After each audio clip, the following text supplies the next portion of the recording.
Tables in Microsoft Word are similar to Microsoft Excel as addressing, columns counting from A, B, C, D, and rows counting start from 1 to 3.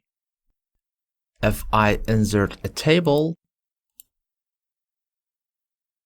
you might don't know what is this. As an example, the cell address. If I right click on my table and click on table properties, look at here under row tab, this is the row 3, there it is, and the column, it is column 1, but you have to count as a letter.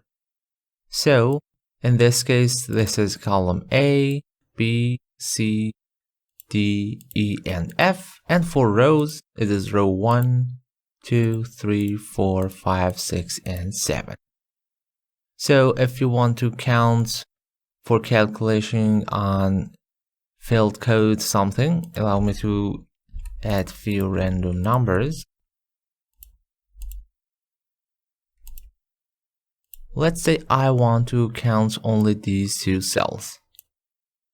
If you didn't know, right click on any cells you want to recognize, table properties. So it is the first column, of course, we are inside of that. And the row, it is 6. So I count here and I could calculate 5 and 6 here. I'm going to insert quick part and field. Let's say formula and formula.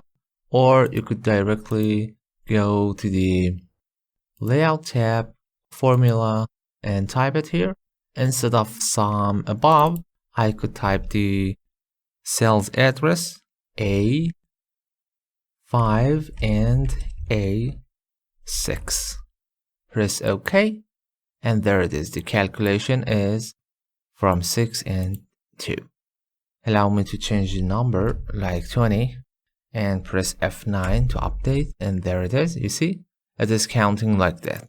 I right click and edit field and formula. Also, you could do non-sequentially like A1, let's add 2, comma A1.